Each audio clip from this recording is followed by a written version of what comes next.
Welcome students online education channel Educasy education for all ਵਿੱਚ ਮੈਂ ਡੋਗਰ ਸਿੰਘ ਤੁਹਾਡਾ ਸਾਰਿਆਂ ਦਾ ਸਵਾਗਤ ਕਰਦਾ ਹਾਂ। ਅੱਜ ਅਸੀਂ 9ਵੀਂ ਜਮਾਤ ਦਾ ਵਿਗਿਆਨ ਪੜਾਂਗੇ। ਵਿਗਿਆਨ ਦਾ ਚੈਪਟਰ 3 ਪਰਮਾਣੂ ਅਤੇ ਅਣੂ ਐਟਮਸ ਐਂਡ ਮੋਲੀਕਿਊਲਸ। ਬੱਚਿਓ, ਇਹ ਜੋ ਚੈਪਟਰ ਹੈ ਅਸੀਂ ਦੋ ਭਾਗਾਂ ਵਿੱਚ ਪੂਰਾ ਕਰਾਂਗੇ। ਪਹਿਲੇ ਭਾਗ ਵਿੱਚ ਯਾਨੀ ਕਿ ਇਸ ਭਾਗ ਵਿੱਚ ਅਸੀਂ ਪਰਮਾਣੂ ਯਾਨੀ ਕਿ ਐਟਮ ਬਾਰੇ ਪੜਾਂਗੇ ਅਤੇ ਬਾਕੀ ਦਾ ਭਾਗ ਇਸ ਚੈਪਟਰ ਦਾ ਜਿਸ ਵਿੱਚ ਮੋਲੀਕਿਊਲਸ ਅਣੂ ਅਤੇ ਆਇਨਸ ਬਾਰੇ ਅਸੀਂ ਪੜਾਂਗੇ ਉਹ ਦੂਜੇ ਪਾਰਟ ਵਿੱਚ ਕਰਾਂਗੇ। What is an atom? परमाणु की है। किसी भी तत्व की सब तो छोटी इकाई परमाणु की है। किसी भी तत्व की सब तो छोटी इकाई है उसनों परमाणु कहा जाता है। जिस विच की हुंदा है, जिस विच कई इलैक्ट्रॉनां द्वारा चक्कर लगाउण वाले संघने केंद्री न्यूक्लियस विच प्रोटॉन ਅਤੇ न्यूट्रॉन ਹੁੰਦੇ ਹਨ। ਬਿਜਲਈ ਤੌਰ ਤੇ ਨਿਰਪੱਖ ਪਰਮਾਣੂਆਂ ਵਿੱਚ ਪ੍ਰੋਟੋਨ ਦੀ ਸੰਖਿਆ ਇਲੈਕਟ੍ਰੋਨਾਂ ਦੇ ਬਰਾਬਰ ਹੁੰਦੀ ਹੈ। ਤੁਸੀਂ ਦੇਖ ਸਕਦੇ ਹੋ ਬੱਚੇ ਇਹ ਸੰਰਚਨਾ ਕਿਸੇ ਐਟਮ ਦੀ ਪਰਮਾਣੂ ਦੀ ਜਿਸ ਵਿੱਚ ਕਿ ਇੱਕ ਨਿਊਕਲੀਅਸ ਹੈ ਸੈਂਟਰ ਵਿੱਚ ਅਤੇ ਉਸ ਦੇ ਆਸੇ-ਪਾਸੇ ਇਲੈਕਟ੍ਰੋਨ ਜੋ ਹਨ ਉਹ ਘੇਰਾ ਲਗਾ ਰਹੇ ਹਨ, ਚੱਕਰ ਲਗਾ ਰਹੇ ਹਨ। ਤੁਸੀਂ ਦੇਖ ਸਕਦੇ ਹੋ ਨਿਊਕਲੀਅਸ ਵਿੱਚ ਦੋ ਰੰਗ ਦੇ ਅੰਸ਼ ਦਿਖਾਈ ਦੇ ਰਹੇ ਹਨ। ਇਹਨਾਂ ਦਾ ਕੀ ਭਾਵ ਹੈ ਕਿ ਇਸ ਵਿੱਚ ਦੋ ਤਰ੍ਹਾਂ ਦੇ ਪਾਰਟਸ ਹਨ, ਦੋ ਤਰ੍ਹਾਂ ਦੇ ਇਸ ਦੇ ਅੰਗ ਹਨ, ਇੱਕ ਪ੍ਰੋਟੋਨ ਤੇ ਦੂਸਰਾ ਨਿਊਟਰੋਨ। ਜੋ ਪ੍ਰੋਟੋਨ ਹੈ ਉਹ ਪੋਜ਼ਿਟਿਵ ਚਾਰਜ ਉਹ ਪੋਜ਼ਿਟਿਵਲੀ ਚਾਰਜਡ ਹੁੰਦਾ ਹੈ, ਉਹ ਪੋਜ਼ਿਟਿਵ ਚਾਰਜ ਰੱਖਦਾ ਹੈ ਅਤੇ ਜੋ ਨਿਊਟਰੋਨ ਹੈ ਉਹ ਨਿਊਟਰਲ ਹੁੰਦਾ ਹੈ। ਤੁਸੀਂ ਪੜ੍ਹਿਆ ਹੈ ਕਿ ਬਿਜਲਈ ਤੌਰ ਤੇ ਜੋ ਪਰਮਾਣੂ ਹੈ ਸਮੁੱਚੇ ਤੌਰ ਤੇ ਬਿਜਲਈ ਨਿਰਪੱਖ ਹੁੰਦਾ ਹੈ, ਉਹ ਉਸ ਤੇ ਕੋਈ ਚਾਰਜ ਨਹੀਂ ਹੁੰਦਾ। ਉਹ ਕਿਉਂ ਹੁੰਦਾ ਹੈ ਬੱਚਿਓ? ਕਿਉਂਕਿ ਜੋ ਨਿਊਕਲੀਅਸ ਵਿੱਚ ਮੌਜੂਦ ਜੋ ਪ੍ਰੋਟੋਨ ਹੈ ਜਿਸ ਤੇ ਕਿ ਪੋਜ਼ਿਟਿਵ ਚਾਰਜ ਹੈ ਉਸ ਦੇ ਚਾਰਜ ਨੂੰ ਜੋ ਇਸ ਦੇ ਆਸੇ-ਪਾਸੇ ਘੁੰਮ ਰਹੇ ਇਲੈਕਟ੍ਰੋਨ ਹਨ ਜਿਨ੍ਹਾਂ ਤੇ ਕਿ ਨੈਗੇਟਿਵ ਚਾਰਜ ਹੁੰਦਾ ਹੈ ਉਸ ਨੂੰ ਨਿਲ ਕਰ ਦਿੰਦੇ ਹਨ, ਉਸ ਨੂੰ ਨਿਰਧਾਰਿਤ ਕਰ ਦਿੰਦੇ ਹਨ। ਇਹੀ ਕਾਰਨ ਹੈ ਕਿ ਜੋ ਪਰਮਾਣੂ ਹੈ ਜੋ ਐਟਮ ਹੈ ਉਹ ਸਮੁੱਚੇ ਤੌਰ ਤੇ ਬਿਜਲਈ ਨਿਰਪੱਖ ਹੁੰਦਾ ਹੈ, ਉਸ ਤੇ ਕੋਈ ਚਾਰਜ ਨਹੀਂ ਮੰਨਿਆ ਜਾਂਦਾ। ਰਸਾਇਣਿਕ ਸੰਯੋਜਨ ਦਾ ਨਿਯਮ। ਬੱਚਿਓ, ਲੈਸਨ ਦੇ ਇਸ ਭਾਗ ਵਿੱਚ ਅਸੀਂ ਰਸਾਇਣਿਕ ਸੰਯੋਜਨ ਕੈਮੀਕਲ ਕੰਬੀਨੇਸ਼ਨ ਬਾਰੇ ਪੜਾਂਗੇ। ਜੋ ਕੈਮੀਕਲ ਕੰਬੀਨੇਸ਼ਨ ਹੈ ਪਰਮਾਣੂ ਦਾ ਐਟਮਸ ਦਾ ਉਹ ਦੋ ਨਿਯਮਾਂ ਦੇ ਆਧਾਰ ਤੇ ਚੱਲਦਾ ਹੈ ਜਿਨ੍ਹਾਂ ਬਾਰੇ ਅਸੀਂ ਇਸ ਭਾਗ ਵਿੱਚ ਪੜਨ ਜਾ ਰਹੇ ਹਾਂ। ਰਸਾਇਣਿਕ ਸੰਯੋਜਨ ਦੇ ਨਿਯਮ ਲਾਜ਼ ਆਫ ਕੈਮੀਕਲ ਕੰਬੀਨੇਸ਼ਨ। ਵਿਗਿਆਨਕ ਐਂਟਨੀ ਐਲ ਲੈਜ਼ਵੇਰ ਨੇ ਰਸਾਇਣਿਕ ਸੰਯੋਜਨ ਦੇ ਦੋ ਮਹੱਤਵਪੂਰਨ ਨਿਯਮਾਂ ਨੂੰ ਸਥਾਪਿਤ ਕੀਤਾ ਜਿਸ ਨੇ ਰਸਾਇਣਿਕ ਵਿਗਿਆਨ ਨੂੰ ਮਹੱਤਵਪੂਰਨ ਆਧਾਰ ਦਿੱਤਾ, ਦਿਸ਼ਾ ਦਿੱਤੀ। ਨੰਬਰ 1 ਜੋ ਪਹਿਲਾ ਨਿਯਮ ਹੈ ਪੁੰਜ ਸੁਰੱਖਿਅਣ law of conservation of mass. ਜਦੋਂ ਰਸਾਇਣਿਕ ਪਰਿਵਰਤਨ ਹੁੰਦਾ ਹੈ, ਜਦੋਂ ਕੋਈ ਰਸਾਇਣਿਕ ਕਿਰਿਆ ਹੁੰਦੀ ਹੈ, ਪੁੰਜ ਸੁਰੱਖਿਅਣ ਦੇ ਨਿਯਮ ਅਨੁਸਾਰ ਪੁੰਜ ਨਾ ਤਾਂ ਸਿਰਜਣ ਹੁੰਦਾ ਹੈ ਅਤੇ ਨਾ ਹੀ ਵਿਨਾਸ਼। ਸੋ ਇਸ ਲਾਅ ਦੇ ਅਨੁਸਾਰ ਇਸ ਜੋ ਨਿਯਮ ਦੇ ਅਨੁਸਾਰ ਜਦੋਂ ਕੋਈ ਰਸਾਇਣਿਕ ਕਿਰਿਆ ਕੋਈ ਕੈਮੀਕਲ ਰਿਐਕਸ਼ਨ ਹੁੰਦਾ ਹੈ ਜਿਸ ਵਿੱਚ ਕਿ ਦੋ ਤਰ੍ਹਾਂ ਦੇ ਐਟਮਸ ਆਪਸ ਵਿੱਚ ਮਿਲਦੇ ਜਾਂ ਟੁੱਟਦੇ ਹਨ, ਉਸ ਦੌਰਾਨ ਕਿਸੇ ਵੀ ਤਰ੍ਹਾਂ ਦਾ ਪੁੰਜ ਨਾ ਤਾਂ ਨਿਰਮਾਣ ਹੁੰਦਾ ਹੈ ਨਾ ਹੀ ਉਸ ਦਾ ਵਿਨਾਸ਼ ਹੁੰਦਾ ਹੈ। ਇਸ ਤੋਂ ਭਾਵ ਕੀ ਹੈ, ਜੋ ਰਸਾਇਣਿਕ ਕਿਰਿਆ ਤੋਂ ਬਾਅਦ ਉਤਪਾਦ ਤੁਹਾਨੂੰ ਮਿਲਦਾ ਹੈ ਉਸ ਦਾ ਜੋ ਪੁੰਜ ਹੈ ਉਹ ਉਸ ਦੇ ਰਿਐਕਟੈਂਟਸ ਭਾਵ ਕਿ ਉਹ ਕਿਹਨਾਂ ਅੰਸ਼ਾਂ ਤੋਂ ਮਿਲ ਕੇ ਬਣਿਆ ਹੈ ਉਹਨਾਂ ਦੇ ਪੁੰਜ ਦੇ ਜੋੜ ਦੇ ਬਰਾਬਰ ਹੁੰਦਾ ਹੈ। ਤੁਸੀਂ ਇੱਕ ਸਾਰਣੀ 3.2 ਕੁਝ ਤੱਤਾਂ ਦੇ ਪਰਮਾਣੂ ਪੁੰਜ ਇਸ ਸਾਹਮਣੇ ਦੇਖ ਸਕਦੇ ਹੋ।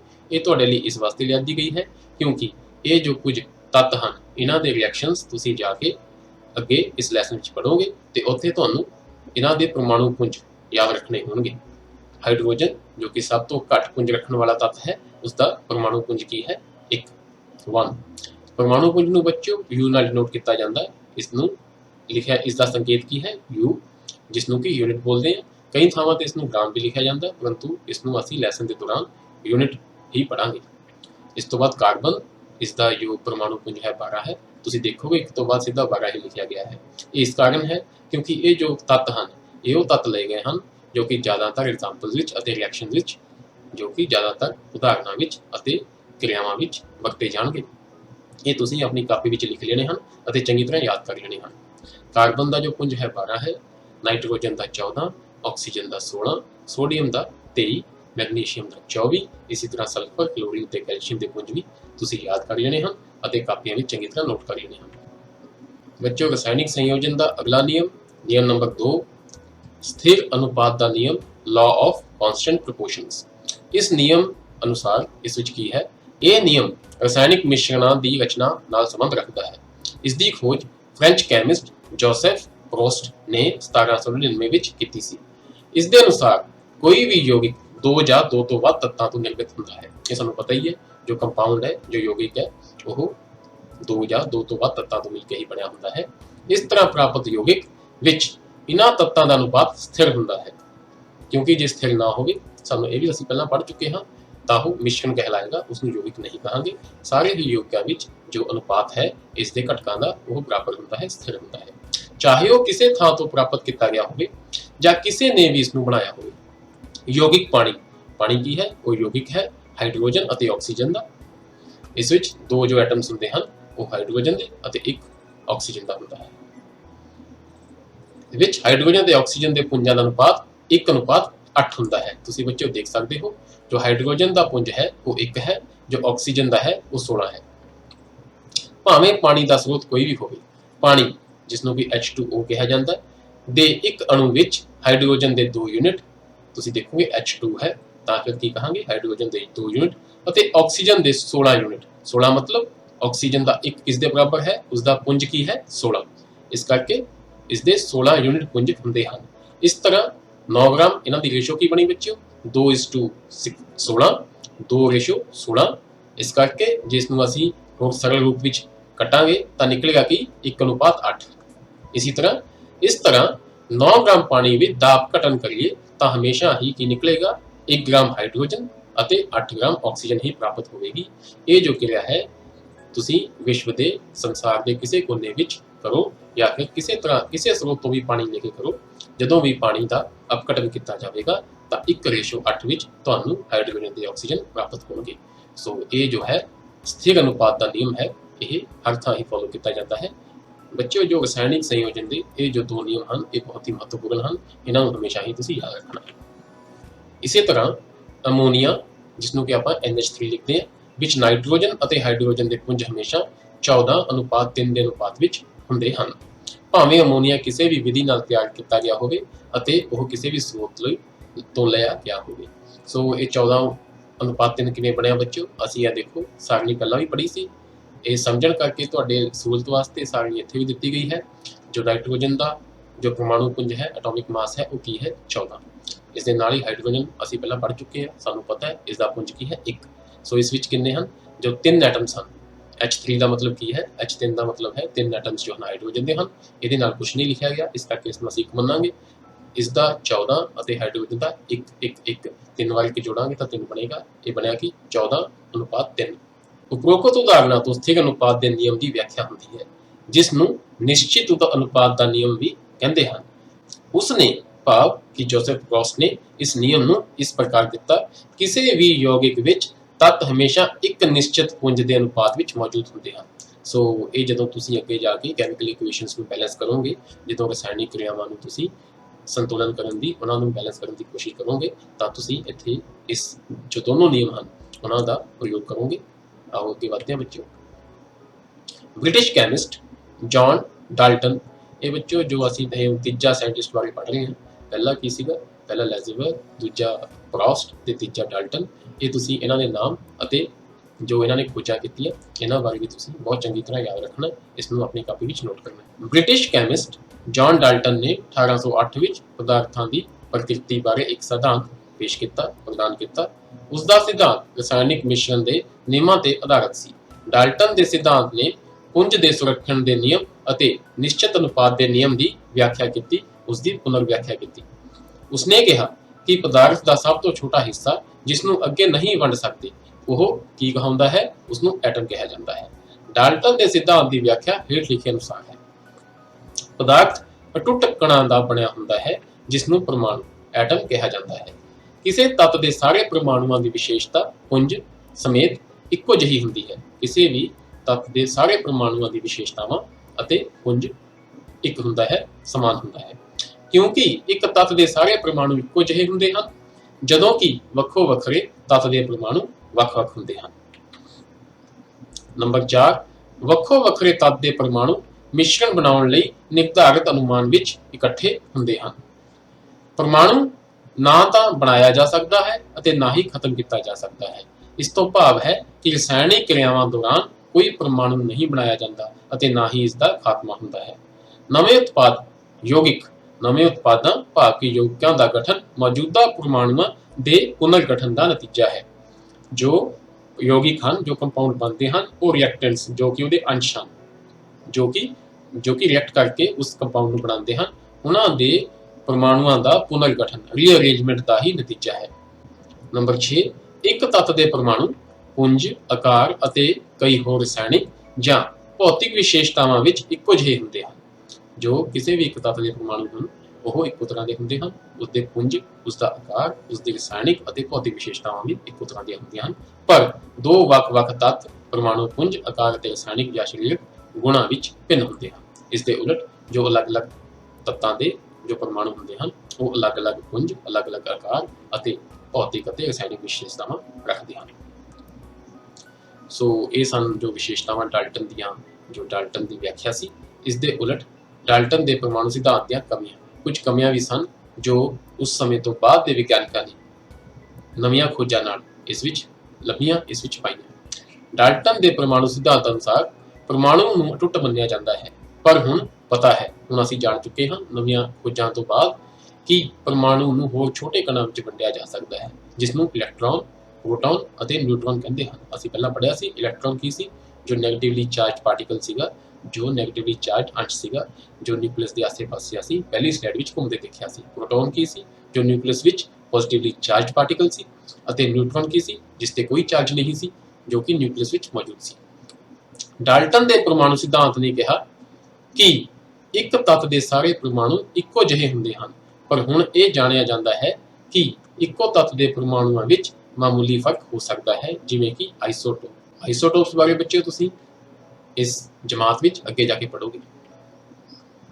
ਡਾਲਟਨ ਦੇ ਪਰਮਾਣੂ ਸਿਧਾਂਤ ਨੇ ਕਿਹਾ ਕਿ ਵੱਖ-ਵੱਖ ਤੱਤਾਂ ਦੇ ਪਰਮਾਣੂਆਂ ਵਿੱਚ ਵੱਖ-ਵੱਖ ਪਰਮਾਣੂ ਪੁੰਜ ਹੁੰਦੇ ਹਨ, ਪਰ ਹੁਣ ਅਸੀਂ ਜਾਣਦੇ ਹਾਂ ਕਿ ਵੱਖੋ-ਵੱਖਰੇ ਤੱਤ ਦੇ ਪਰਮਾਣੂ ਵੀ ਇੱਕੋ ਪੁੰਜ ਦੇ ਹੋ ਸਕਦੇ ਹਨ, ਜਿਵੇਂ ਕਿ ਆਈਸੋਬਾਰਸ ਦੇ ਮਾਮਲੇ ਵਿੱਚ ਹੁੰਦਾ ਹੈ।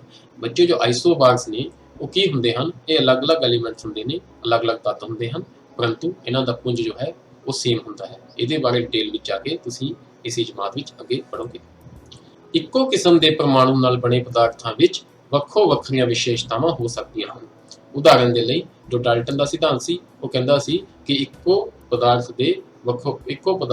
ਪਰਮਾਣੂ ਨਾਲ ਬਣੇ ਪਦਾਰਥਾਂ ਦੀਆਂ ਵਿਸ਼ੇਸ਼ਤਾਵਾਂ ਵੀ ਇੱਕੋ ਹੋਣਗੀਆਂ ਅਤੇ ਵੱਖੋ-ਵੱਖਰੇ ਦੇ ਵੱਖੋ-ਵੱਖਰੀਆਂ ਹੋਣਗੀਆਂ, ਪਰੰਤੂ ਹੁਣ ਅਸੀਂ ਜਾਣ ਚੁੱਕੇ ਹਾਂ ਕਿ ਇਹ ਵੀ ਪੂਰੀ ਤਰ੍ਹਾਂ ਸੱਚ ਨਹੀਂ ਹੈ। ਉਦਾਹਰਨ ਦੇ ਲਈ ਚਾਰਕੋਲ, ਗ੍ਰੇਫਾਈਟ ਅਤੇ ਹੀਰਾ ਸਾਰੇ ਕਾਰਬਨ ਦੇ ਬਣੇ ਹੁੰਦੇ ਹਨ, ਪਰੰਤੂ ਇਹਨਾਂ ਦੀਆਂ ਭੌਤਿਕ ਵਿਸ਼ੇਸ਼ਤਾਵਾਂ ਬਿਲਕੁਲ ਵੱਖੋ-ਵੱਖ ਹਨ।